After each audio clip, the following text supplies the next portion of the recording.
मैं यश एल ठाकुर, राष्ट्रीय समाजवादी जन क्रांति पार्टी का राष्ट्रीय अध्यक्ष। मैं आप सभी का स्वागत करना चाहता हूं, विशेष करके इस प्लेटफार्म पर, और मेरा नमन स्वीकार करें। विशेष करके मैं आपसे आज चर्चा करना चाहता हूं कि देश के अंदर तमाम राजनीतिक दल है। मैं एक प्रश्न छोड़ना चाहता हूं आपके बीच।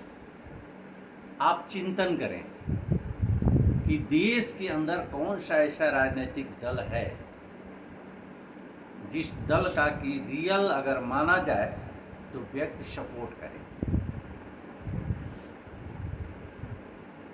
प्रश्न मैंने आपके बीच छोड़ा और राष्ट्रीय समाजवादी जन क्रांति पार्टी के मिशन को भी आपके बीच में शेयर करना चाहता हूं। आपने देखा है भाजपा के कैरेक्टर को, आपने देखा है कांग्रेस के कैरेक्टर को, आपने देखा है सपा और बसपा के कैरेक्टर को, और यही पार्टियां प्रदेश और देश के अंदर कोई पक्ष में रहा है तो कोई विपक्ष में रहा है।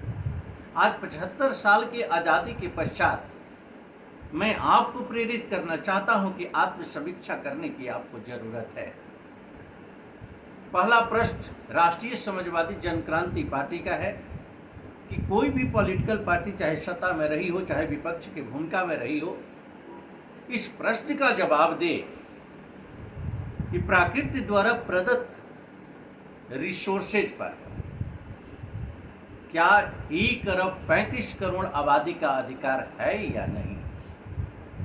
अगर है तो लगभग 90% संपदा पर मात्र 10% लोगों का कब्जा कैसे, इस पर जवाब दे राजनीतिक दल के लोग। दूसरा, देश के अंदर सशक्त लोकपाल और प्रदेशों के अंदर सशक्त लोकायुक्त चाहिए या नहीं, इस पर स्पष्ट नीतियां स्पष्ट करे भारतीय राजनीति के अंतर्गत राजनीति करने वाले राजनीतिक दल के लोग।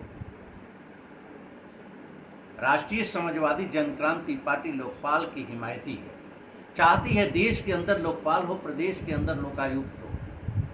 इसका महत्वपूर्ण कारण मैं आपको बता देना चाहता हूं कि देश के अंदर सीबीआई और सीबीसी जैसी एजेंसियां हैं जिनको कि बड़ी एजेंसी के रूप में हम जानते हैं, और राष्ट्रीय स्तर पर किसी भी तरह के हुए घोटाले, किसी भी तरह के हुए अनजस्टिस के खिलाफ ये एजेंसियां जांच